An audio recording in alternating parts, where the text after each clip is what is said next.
S, வீடு, schools, hotels, store room எங்கெல்லாம் partition wall கட்டணும்னாலும் இப்போ பில்டிங் ஓனர்ஸோட first choice Renocon Rapid Wall Panels. எல்லாருமே நிறைய பேசியிருக்கிறாங்க. இப்போ ராகவன் அவர்களுடைய உரையை கேட்க நீங்கள் எல்லாருமே ஆவலாக இருப்பீங்க. அதனால சுருக்கமாக ஒரு 3 விஷயத்தை நான் சொல்லிக்க விரும்புகிறேன். முதல்ல வந்தே மாதரம், வந்தே மாதரம் இந்த முழக்கம் முதலாக ஒலித்து 150 ஆண்டுகள் நிறைவடைந்திருக்கிறது. இதுதான் 150th இயர். இந்த 150th இயரில் சென்டரில் நிறைய இதுக்கான ஐடியாஸை முன் வச்சிருக்கிறாங்க.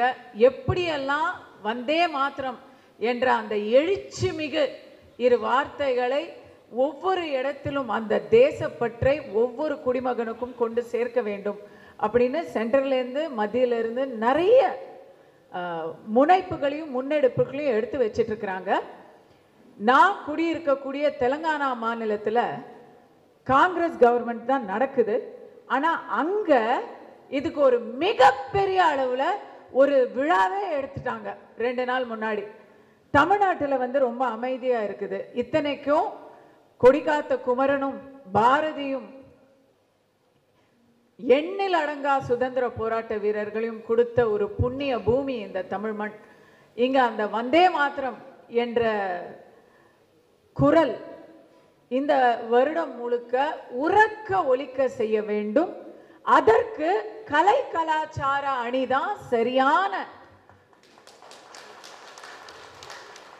ஏன்னாங்க இது லீகல்லையோ இல்லை அக்ரிகல்ச்சர்லையோ இன்டெலெக்சுவல் விங்கிலையோ பரப்புறதை விட கலை கலாச்சார அணியில் மிக சுலபமாக இதை கொண்டு போய் சேர்க்க முடியும். அதனால இதுக்கு தனிப்பட்ட முறையில் எங்களுக்கு இதற்கான ஒதுக்கீடு, ஒரு பொருளாதார ஒதுக்கீடை கொஞ்சம் சிபாரிசு பண்ணி வாங்கி கொடுத்தீங்கன்னா பட்டி தொட்டி எல்லாம் வந்தே மாத்திரத்தை ஒழிக்க செய்யலாம்.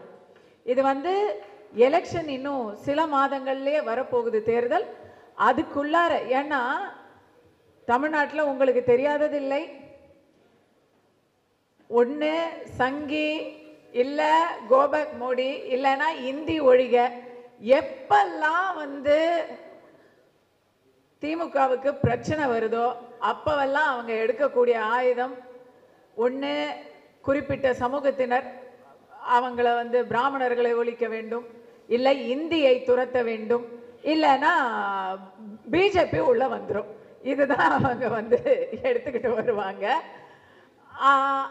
அதுக்கு என்ன காரணங்கிறத யாருமே கேட்காத அளவுக்கு எல்லாருக்கும் பழகி போச்சு.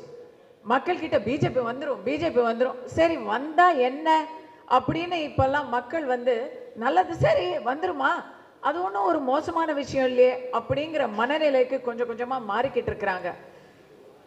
தமிழ் பற்று அப்படின்னு திமுக என்னைக்குமே பேச முடியாது. அவங்க திராவிடைய சித்தாந்தத்தை தான் அவங்க பேச முடியும். ஆனால் தமிழ் பற்றையும் தேசப்பற்றையும் இரண்டுமே ஒன்றுதான், வேறு வேறு இல்லை அப்படிங்கிறத நம்மால அழுத்தி தமிழ்நாட்டில் எல்லா இடத்துலையும் சொல்ல முடியுமா?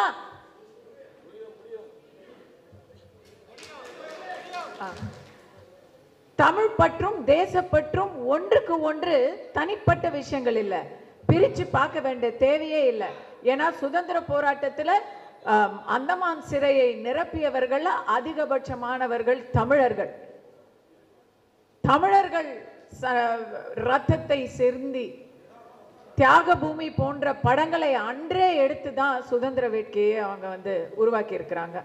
அதை இந்த வருடம் நாம மீண்டும் கையில் எடுப்போம். கலை கலாச்சார பிரிவுடைய முக்கியமான ஒரு குறிக்கோளாக இது இருக்க வேண்டும். ஒன்று.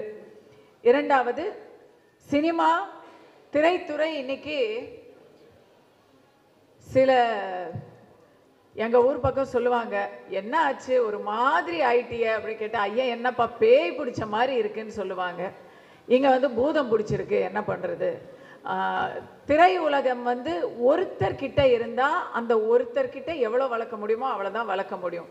ஊர்கிட்ட இருந்தா அதோடைய வளர்ச்சி இன்னும் நன்றாக பரிணமிக்க முடியும். அதனால திரைத்துறை ஒரு சாராரிடம் மட்டும் சிக்கி இருக்கக்கூடிய திரைத்துறையை பலவர்க்கும் மீண்டும் கிடைக்குமாறு செய்ய என்னெல்லாம் பண்ண முடியுமோ அதெல்லாம் வந்து நம்ம கூடி நீங்க சிவா சார் நீங்க தான் சொல்லணும். திரைத்துறையை விடுவிக்கிறதுக்கு என்ன வழி அப்படிங்கிறத. ஒண்ணுமில்லை, இன்னைக்கு ஒரு சின்ன படம் எடுக்கணும்னா தமிழ்நாட்டில் முடியாது. ஒவ்வொரு ஸ்டேட்லேருந்து ஒவ்வொரு சூப்பர் ஸ்டாரை வச்சாதான் படமே எடுக்க முடியும். அதுக்கு அதை விட சின்ன படம் எடுத்தால் அதை ரிலீஸ் பண்ணுறதுக்குள்ள போதும்னு ஆயிடுது. அப்போ ஒரு நல்ல படைப்பாளர்களை எப்படி அடையாளம் கண்டுபிடிக்கிறது, அவங்களுடைய படைப்புகளை எப்படி நம்ம மக்கள் பார்க்க தயாரா இருக்காங்க, மக்கள் வரவேற்க தயாரா இருக்கிறாங்க. தீபாவளிக்கு வெளியான படங்கள்ல தீபாவளிக்கு ஒரு வாரம் முன்னாடி வெளியான கந்தாராவை தான் உட்காந்து பார்த்துக்கிட்டு இருந்தாங்க. ரொம்ப அதனால நல்ல படம் எங்க இருந்தாலும் அதை தமிழர்கள் தமிழகத்துல வரவேற்க தயாரா இருக்கிறாங்க. அந்த வரவேற்பை ஒருத்தர் மட்டும் ஏன் பிடிச்சி வச்சுக்கணும், அதை நம்ம திருப்பி மீட் எடுப்போம் அப்படிங்கிறது ஒரு முக்கியமான கோரிக்கை. இதை பற்றி சிவா சார் வந்து முழு மூச்சாக இதற்கான முயற்சியை நம்ம எடுக்கணும். அது ஒன்று. மூணாவது ஒரு சின்ன விண்ணப்பம். எல்லாரும் எனக்கு முன்னாடி பேசினவங்க எல்லாருமே வந்து கலை கலாச்சார பிரிவு பிரிவுன்னு சொல்றாங்க. பிரிவு என்பதும் பிரிவினை என்பதும் நமக்கு கலை கலாச்சாரத்தில் வரவே வேண்டாமே. அணி என்று சொல்லுவோமே. அணி என்றால் எல்லோரையும் ஒன்று இணைத்து முன்னெடுத்து வைப்பது. பிரிவு அப்படின்றது வந்து பிரித்து பார்ப்பது. அதனால கலை கலாச்சார அணி எல்லா வகையிலும் பாஜகவின் முக்கிய அணியாக வெற்றி பெறும். அதுதான் என்னுடைய அதற்கு நாம் அனைவரும் சேர்ந்து உழைப்போம் என்பதுதான் நம்முடைய ஒரு உறுதிமொழி. நன்றி, வணக்கம்.